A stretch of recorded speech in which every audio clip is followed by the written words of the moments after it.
I'm Julia, and this is Passion But Make It Profit, your go-to resource for actionable strategies to grow a profitable business without losing the heart behind it all. Today, I'm so excited to welcome my friend Tara Haley from the Women's Journal and Jog. I have known Tara for a couple years now, and she's been a really great mentor for me. Today, she's going to talk about crafting your authentic story while still promoting your services and using print media to kind of get your story out there. So I'm going to turn it over to Tara, and she can kind of tell you about herself. Passion, but make it profit. Simple strategy, real growth. Thank you for having me, Julie. I'm so excited to be here. We're excited to have you. Oh my goodness. So yeah, the Women's Journal magazine. So I've been part of that team for going on 17 years. We've been publishing almost 21 years. So really our passion and our mission is to help people, empower them to tell their story and connect with the community. And that's what we love to do. I love that. And Can you tell us a little bit about what you do with Jog? Absolutely. So JOG is Jobs for Ohio's Graduates. We're based here in Medina County. We're also Summit County, Stark County, Portage County, and we work with students from ages 16 to 24, and we empower them to be skilled in the job force, help them with their schooling, and really the end goal is to prepare them for the workforce. So I will tell you, it is so much fun. The young people in the community are amazing to work with. Like, we are in really good hands with these young people coming up. Yeah. I love it. So what made me want to invite Tara onto our show today is I was lucky enough to see Tara write a story for somebody in one of our mutual networking groups. And she mentioned to me, she's like, oh, I'm going over to Frank's so I can kind of see how he interacts with customers and see what he does to write the story. So I was like, oh my gosh. All of her stories are always so good. And I just thought that like personal touch of going there makes all the difference. So I really just wanted you to come on here and explain to us your process because I know how important it is to tell your authentic story to really connect with your followers and your potential clients and your current clients. But I think it can be really hard. I think sometimes people feel like they're almost bragging too much. So we would just love to hear how you come up with a story for other people and what kind of pieces we can pull from that for ourselves. Yeah, and you're so right on point, Julie. Like, I always say part of my job is like to toot someone else's horn, right? We don't do it enough for our own self because we are doing the work. So a lot of times we don't even realize all the things that we're accomplishing or what we're doing because we're actually in it doing the work. So like with Frank, what I love to do for businesses and the Women's Journal, what we love to do is go behind the scenes and learn a little bit more how they connect with their clients, how they connect with the community. So I always use something called ADA. I don't know if you've heard of that. I have not. So ADA stands for attention, interest, desire, and action. So what I love to do is, meet with a client, help them kind of uncover their story and ask them, hey, what is the thing that makes you shine? What is the thing that makes you sparkle? And a lot of our clients, they let us also meet their clients and their customers, and we get to interview them, and we get to ask them questions and see kind of behind the scenes, the business, and our job is to take all that information. And when going back to ADA, so A for attention, like helping them create the headline. What is something that's going to draw in that reader? And with magazine, we were talking a little bit earlier of all the different mediums, and they're all amazing, and they all play a part in marketing and sharing your story and connecting with the community. But magazine, there's something different about it, right? It just, I don't know, it's something like you just hold in high regard. It's a very personal experience.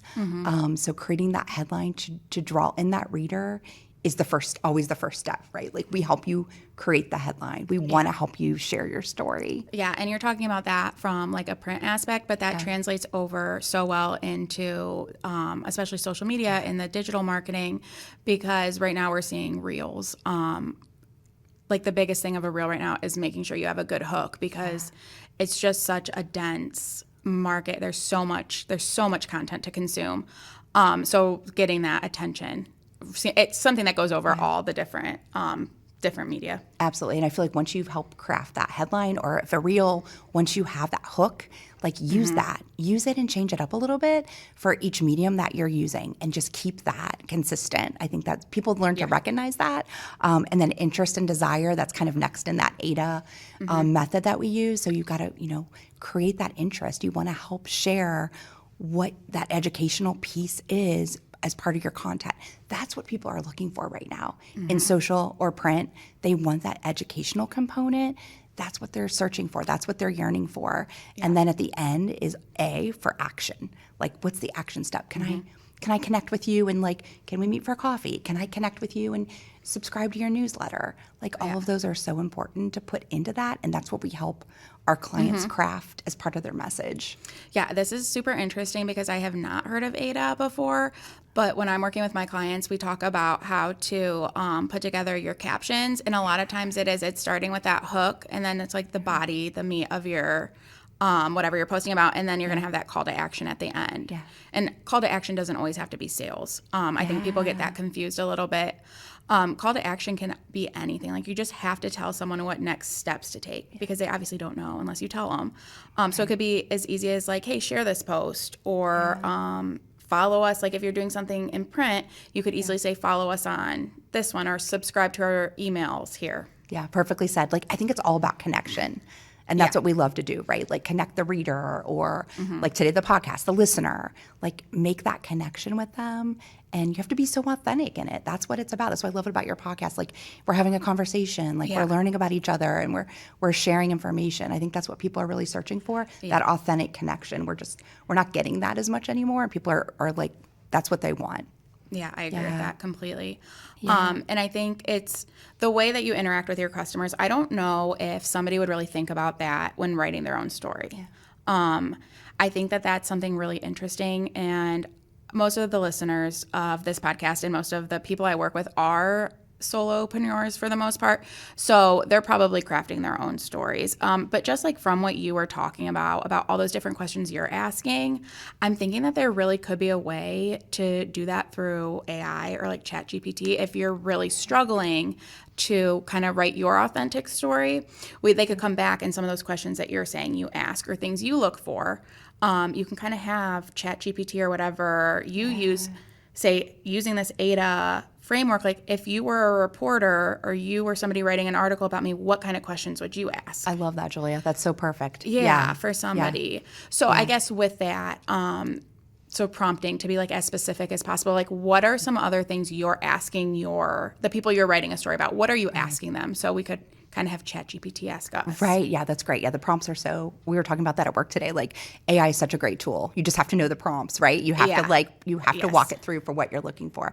So I think some of the questions we really look for is like, or ask our clients, how do you connect with the community? What are things that you feel bring the most joy to not only you as a business person? That's so important because we love to work that into the article, but what joy are you bringing to your customers? So when you have those success stories, what are the joy, that they're sharing with you? Like, hey, this particular service or product did this for my family, or hey, this particular service or product made me feel like this about myself.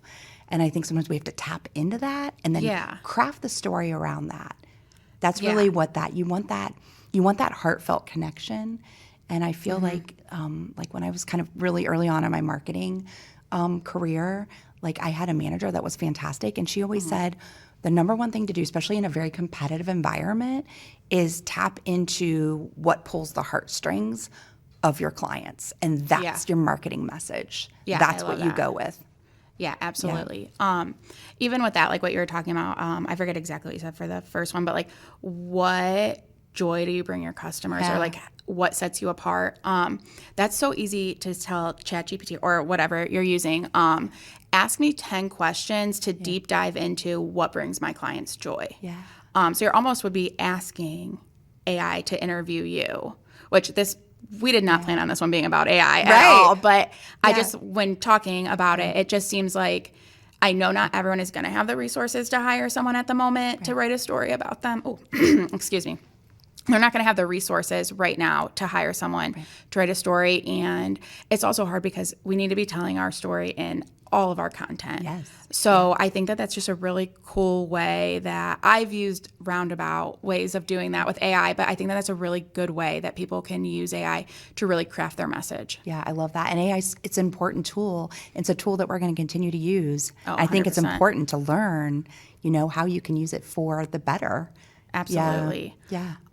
So you guys also with the Women's Journal Creative Studio, You guys do, I guess you can say exactly what it's called, but it's custom magazines, Yeah. which is really cool. I am a big believer. I know not everyone agrees with it, but I think print is coming back. I think that we are so bombarded with stuff from social media and online that it's almost flipping. It's a cycle. Where everything was switching to social media because it was free and it wasn't as popular as print. But now that it's so popular and you get on, and I don't think we were ever meant to consume this much. Right. So Absolutely. it's kind of just a cycle that it's coming back to print. Yeah, absolutely. 100%, Julie. Like, you just feel that in your gut. Yeah. You feel it in your gut. And I would say Absolutely. it's almost like, this is kind of a little bit of analogy. I don't know if it's a little bit out there, but it's so true. Like, let's say you want to write a thank you note to someone. You do it on email. Okay, that's great. Oh, someone thanked me on email. That's fantastic. But if you do a handwritten thank you note right now, Yeah. makes such an impact. And I feel like that's kind of print's coming back because we want to touch it. We want to Yes. hold it. We Yeah. want to feel it. There's just a connection between print and your brain, how your brain consumes information when you're holding it, touching it, feeling it. So 100%. So the WJ Creative Studio, it's part of the Women's Journal. It's almost like Women's Journal is our mothership. Yeah. And then WJ Creative Studio, we had clients approach us and say, hey, we want a magazine like about ourselves. Like, they want their own magazine for their company, which makes perfect sense. Absolutely. 4 to 6 pages about, so they can get a little bit more detail about what they do and connect with their audience in a different way. And then they can print it. So not only can they house it on their website or send it out to customers and clients on maybe an email blast, but then they can print it and email it out, or mail it out, or have it at a trade show. Yeah. It's just so great to be able to have something that's versatile.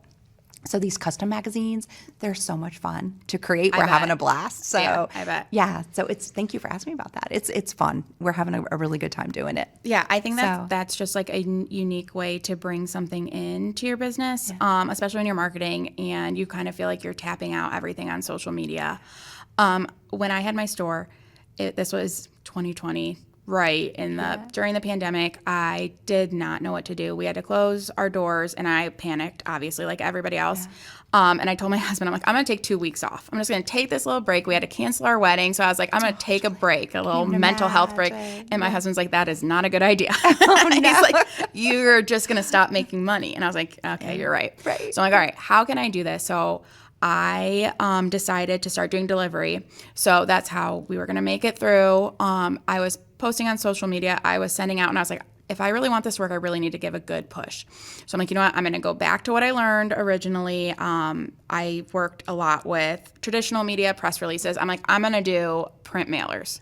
I was like, we'll see if it works. I was too afraid to invest too much money, so I got them printed from like Vistaprint, and then we hand stamped them and put labels on them. I love it. Because I was too afraid to invest a lot of money into it. But then I was also afraid, like, what if I send out 100 and 100 people order? I don't even know how to do delivery. But that was my top year at the farm stand. Overall, it was, I want to say, 300% higher than the year before. And that was when we were in the middle of a pandemic.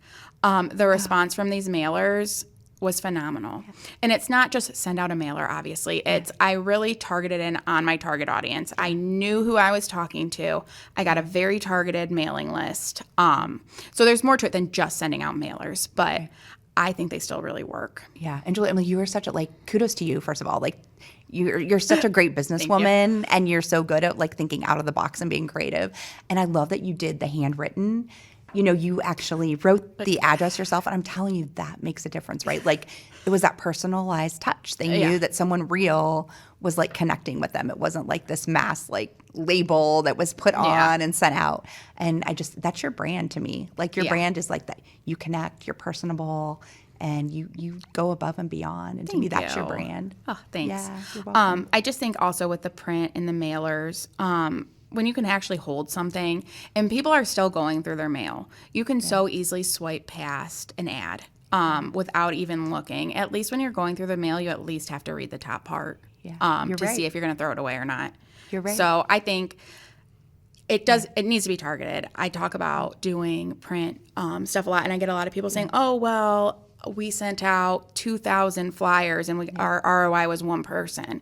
Right. And I ask, okay, who'd you send them to? Oh, we just put them on some of the mailing lists. Right. Okay, well, that works for some people, but you really need to look at who you're mailing it to. So I don't want people to go out and spend a bunch of money sending out mailers to anyone. But Right. I 100% agree with that too. I don't want anyone to get the wrong idea. I'm like a big believer in permission marketing, right? So Yes. like you have that consent from your clients that already have that relationship with you. So like I'm your client, I'm going to be like, oh my gosh, I got something from Julia. Like I'm going to like look forward to it. I'm going to open it. I want to read it. So it's like you have to do the work ahead of time.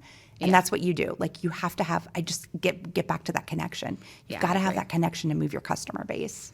You really do. That. Yeah. Because it's kind of like cold calling. Yeah. I don't know. And it's funny, I was working with one of our mutual acquaintances, Joe. He was talking, he has auto sales, or I'm sorry, auto body shop. Yeah. And he was talking about how he took a very specialized class and how mailers are still really what's working for them too. So there's definitely proof of concept there. It's not 100% me just pulling it out of nowhere. Like there's definitely a proof of concept, but just like anything else, if it's used correctly. I think it does take being a little bit creative.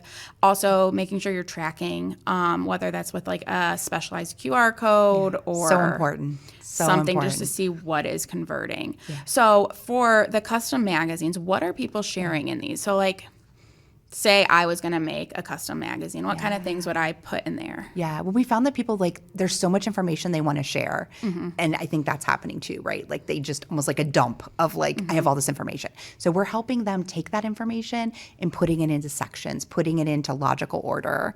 So for instance, like if it's a company, like let's say it's a company here off the square in Wadsworth. Like, let's delve into like, hey, what are you doing for the community? We also want to know what nonprofit work you're doing. We want to know maybe do a customer spotlight. So like the magazine's going to be, of course, about their business, but also some behind the scenes stuff that people don't know about them. So there's a deeper connection to the business. Yeah, I love that. Because I mean, that's obviously what I'm always preaching about social media is like you're using it to build that connection, and it's almost like you get that sense of trust quicker.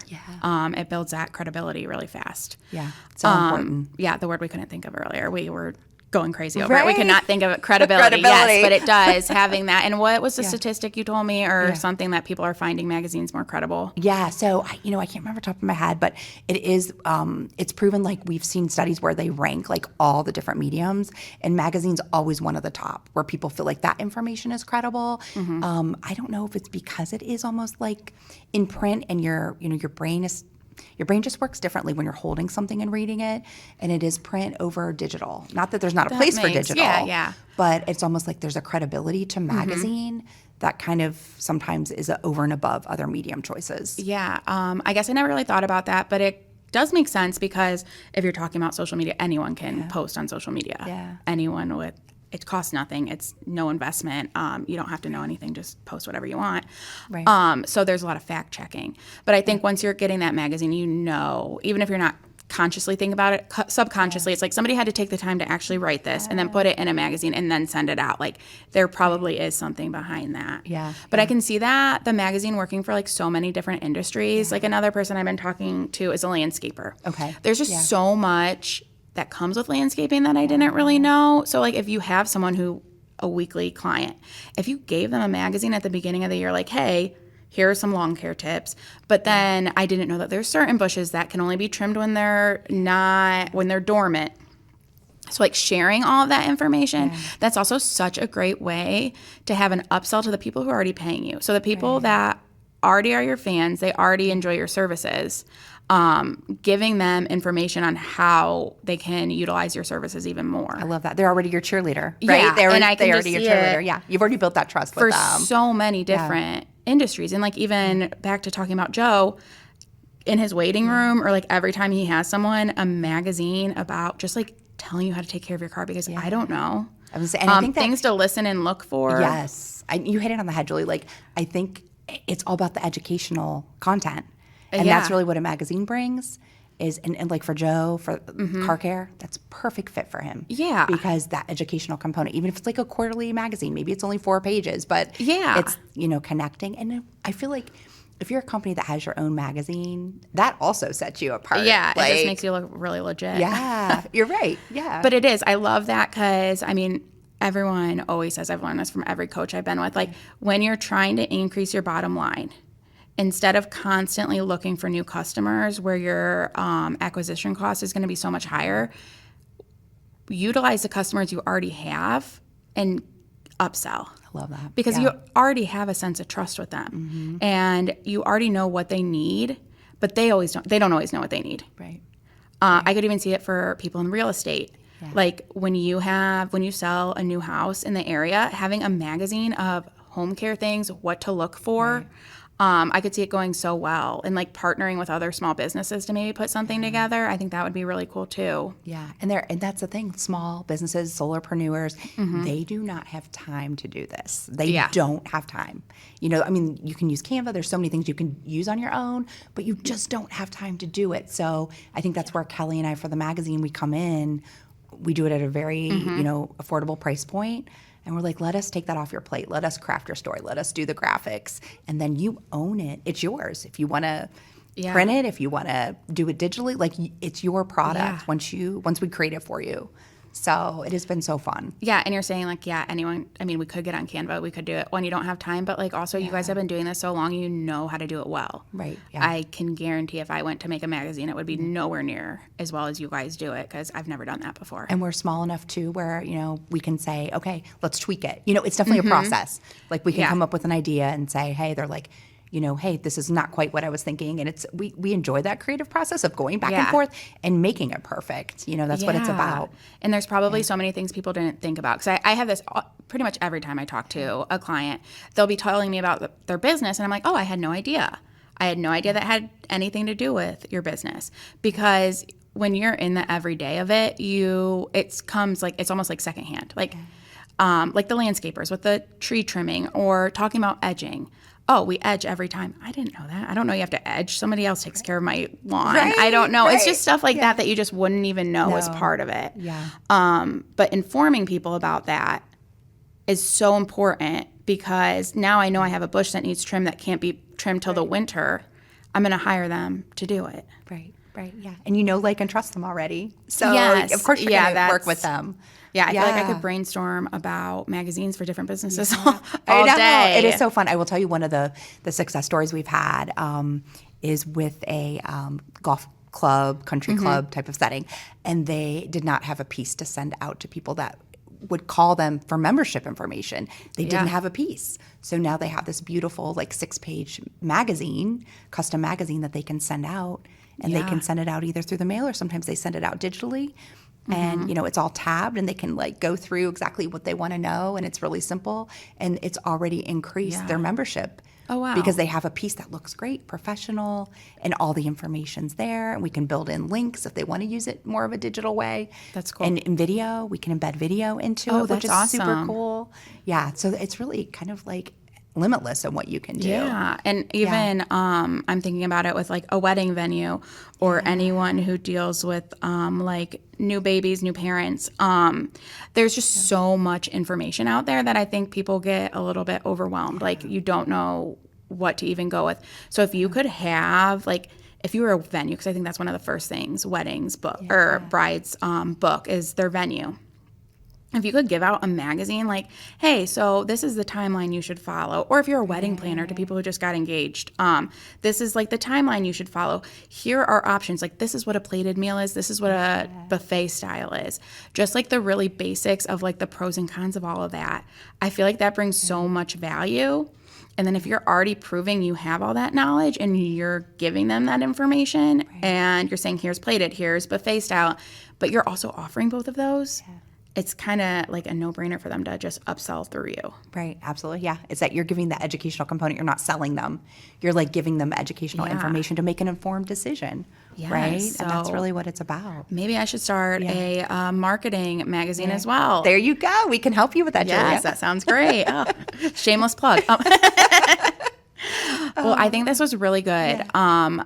We went a lot of directions I was not planning on, but I think it was so good. I'm really excited about the possibility of trying to use some AI to pull your story out of you in ways maybe you didn't think of. I love it. I'm going to give it a try, and I will give you guys all an update, and I would love for you guys to give it a try, and if you do, tag us and let us know how it goes.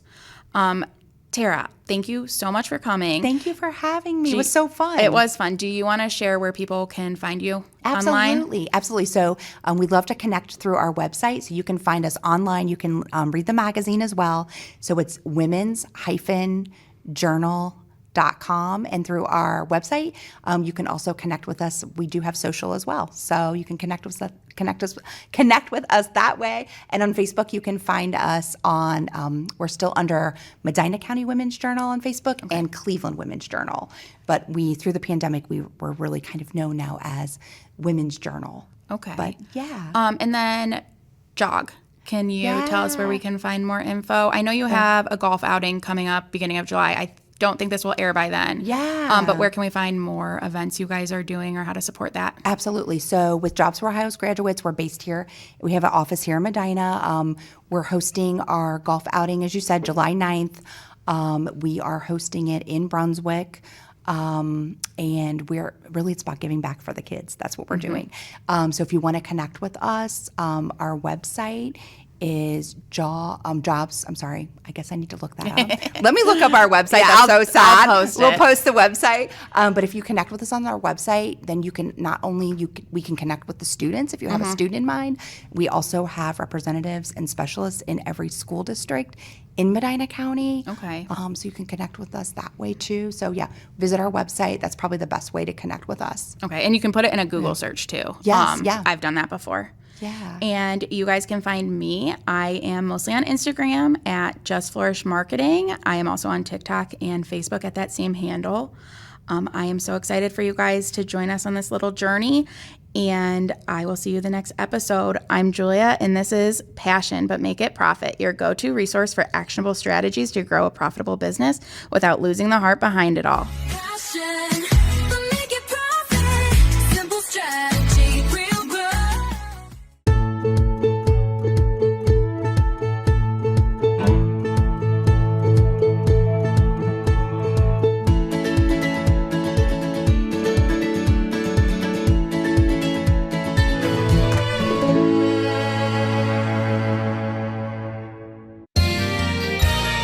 You are watching WCTV, Wadsworth Community Television.